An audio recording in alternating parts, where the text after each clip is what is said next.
And Mark Strassman is following the latest and joins us by phone right now in Lumberton, North Carolina. Mark, how many of the rivers there we know have yet to crest? Are conditions expected to get worse before they actually get better?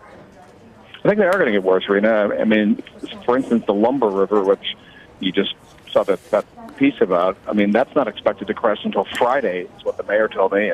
And it's already at, it was at 24 feet a couple of days ago and rising. The normal mark for it is about 9 feet.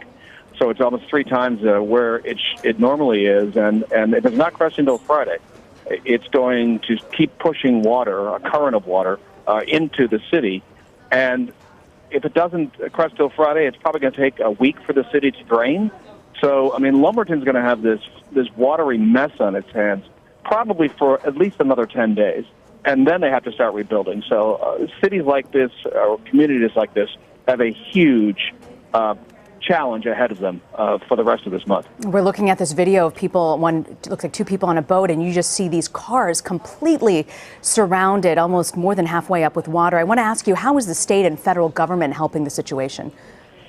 Well, North Carolina's been declared a disaster area. That frees up federal funds and resources. So, for instance, money for temporary housing, low-cost loans for home repairs, that kind of thing.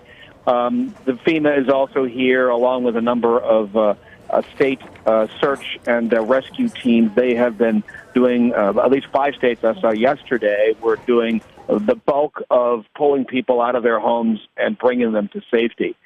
This has been a local, state, and federal effort, and honestly, it has looked very coordinated, and they really did. It was amazing to watch, Rena, yesterday, just how many people were coming out of these neighborhoods. I mean, sometimes it was 2 to a boat, but they would bring like truckloads of people, this 5-ton converted Army truck.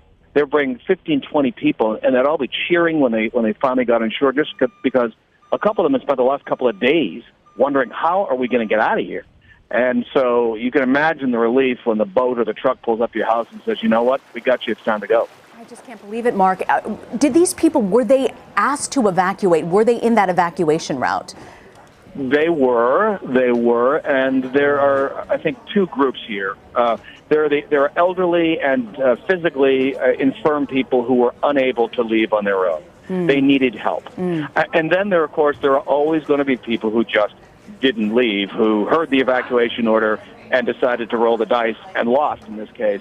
And so you have the 2 groups there. But for the rescue teams, they were only interested about saving life. And so if they could bring all these people to dry ground, that's what they're going to do, and that's what they've been doing. You make a good point, Mark, that some of these people just could not evacuate in time, and it's good to see some of them getting the help they need. We were looking at these airlifts earlier, and these houses just completely drowning in floodwater. Unbelievable. We want to thank you, Mark, for reporting on this and joining us this afternoon. Okay, Rena.